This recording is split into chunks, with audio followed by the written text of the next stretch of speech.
أستغفر الله وأتوب إليه. أعوذ بالله من الشيطان الرجيم. بسم الله الرحمن الرحيم. إن الذين قالوا ربنا الله ثم استقاموا تتنزل عليهم الملائكة ألا تخافوا ولا تحزنوا وأبشروا بالجنة التي كنتم توعدون. قال رسول الله صلى الله عليه وسلم خيركم من تعلم القرآن وعلمه. صدق اللہ العظیم و صدق رسولہ النبی الکریم. بہت شکریہ حافظ صاحب.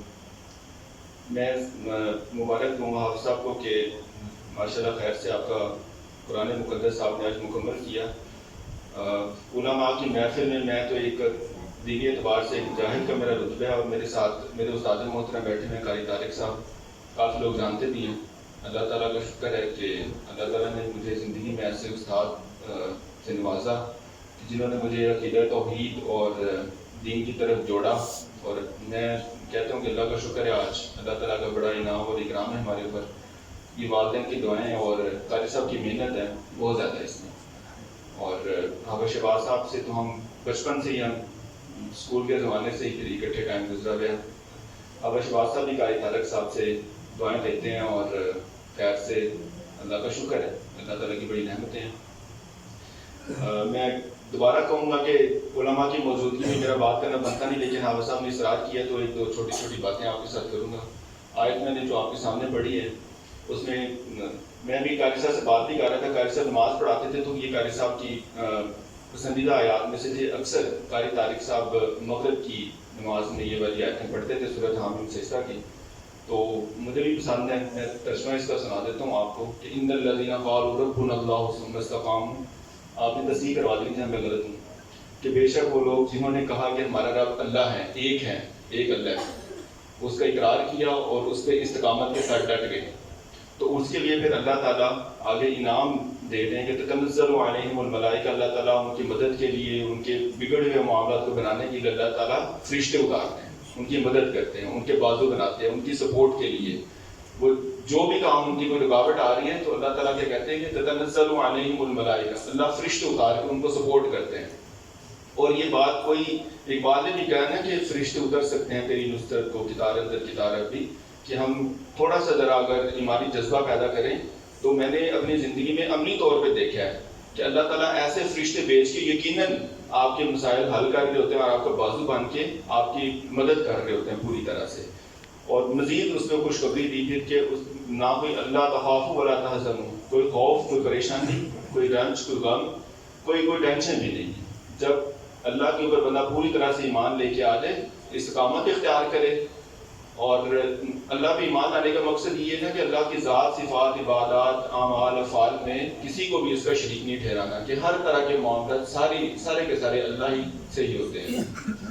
اور اللہ تعالیٰ نے جو بنیادی ہمیں چیزیں بتائی ہیں اس کے اوپر عمل کرنا، حقوق اللہ اور حقوق العباد. حقوق اللہ میں شرک نہ کرنے کے بعد توحید کے بعد پھر نماز، روزہ، زکوٰۃ، حج، یہ ساری چیزیں، اور اس کے ساتھ پھر ہمارے حقوق العباد.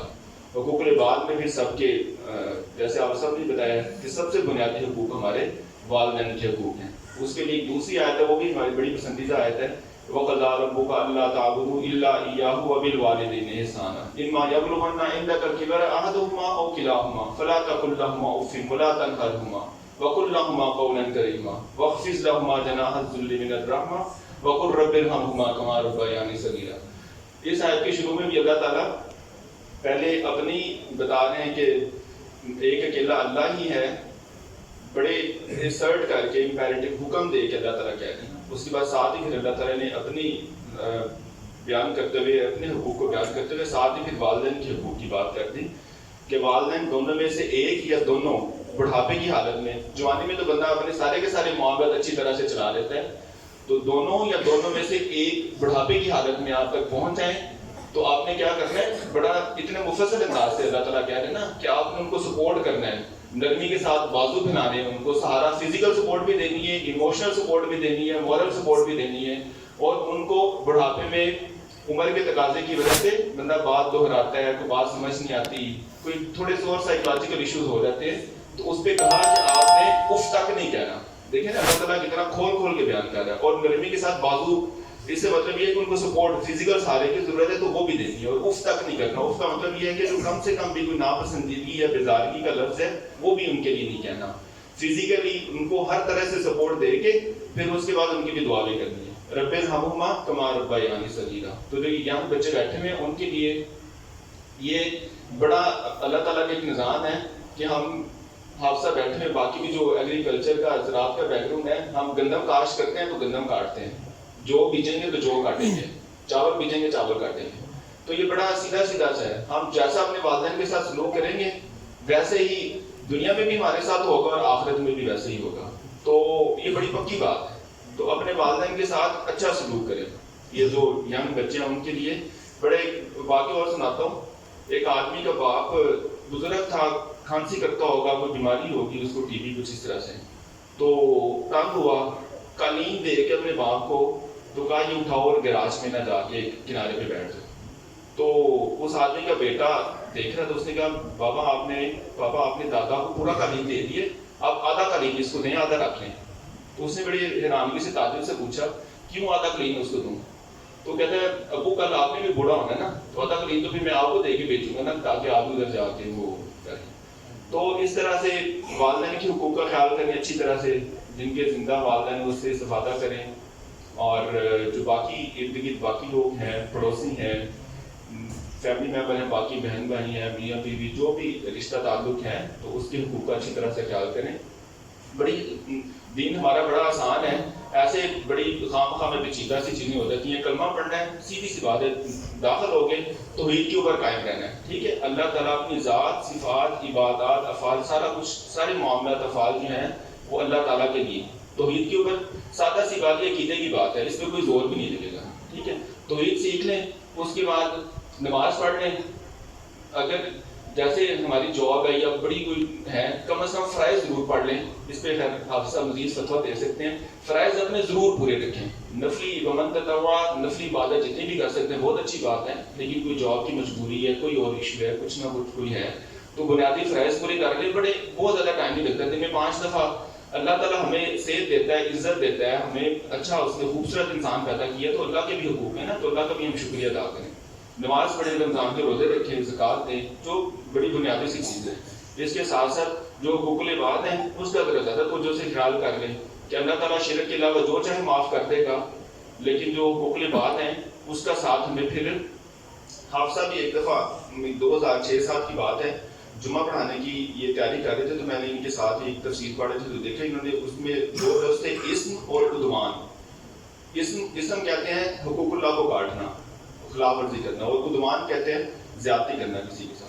تو جو اللہ سے ہم کوئی حقوق کی ہوگی، ہم سے کمی کوتاہی، تو وہ ہم توبہ کریں گے تو اللہ ہمیں معاف کر دے گا. لیکن جو زیادتی کسی کے ساتھ کر دی تو پھر اس کی کمپنسیشن دینی پڑے گی، خمیازہ دینا پڑے گا. میں نے اگر حافظ صاحب کو 1000 روپیہ مار لیا ہے تو میں اللہ سے جتنی مرضی توبہ کرتا رہوں، جب تک میں حافظ صاحب کو 1000 روپیہ واپس نہیں لوٹا دوں گا، ان کی زیادتی جو بھی ہو، یا وہ مجھے معاف کر دیں یا وہ میں ری پے کر، تو پھر اللہ تعالیٰ کہتے ہیں کہ اپنا معاملہ سیٹل کرو، پھر میں معاف کر دوں گا. تو اس لیے حقوق العباد کی اپنی جگہ پہ بہت زیادہ اہمیت ہے. تو حقوق العباد کا اس طرح سے خیال کریں. چھوٹی چھوٹی سی چیزیں ہیں، کسی کا دل نہ دکھائیں، سچ بولیں، جو صفات محمودہ ہیں ان کو اپنائیں، صفات مذمومہ سے بچیں، سچ بولنا، اس کے علاوہ خیانت نہ کرنا، امانت داری سے پیش آنا، خوش اسلوبی سے ملیں، اسمائل کر کے ملیں، دوسروں کے حقوق کا خیال رکھیں، کسی کو مشورہ دے دیں. ایک اور حافظ صاحب سے ہم نے قاری صاحب سے سنا ہے کہ مسلمان کے دوسرے مسلمان کے اوپر 5 بنیادی حقوق ہیں. آپ مجھے ساتھ ساتھ بتاتے جائیے گا کہ سلام کرے تو اس کا جواب دے، کوئی بیمار ہے اس کی عیادت کر لے، فوت ہو گیا اس کا جنازہ پڑھ لے، چینک ماری ہے تو اس کی چینک کا جواب دے دے. کتنی باریکی کے ساتھ دیکھیں نا، مذہب ہمارا اسلام خوبصورت اتنا ہے کہ چھوٹی چھوٹی چیزوں کا بھی خیال کر رہا ہے. اور بیماری کی صورت میں عیادت کر لے، کوئی کھانے کی دعوت دے رہا ہے تو دعوت قبول کر لے. اور کچھ جگہوں پہ مشورے کا بھی ہے کہ اگر کوئی مشورہ مانگ رہے تو بڑی سنسیئرٹی کے ساتھ مخلص انداز سے اچھے انداز سے اس کو مشورہ بھی دیں، خیر خواہی کریں.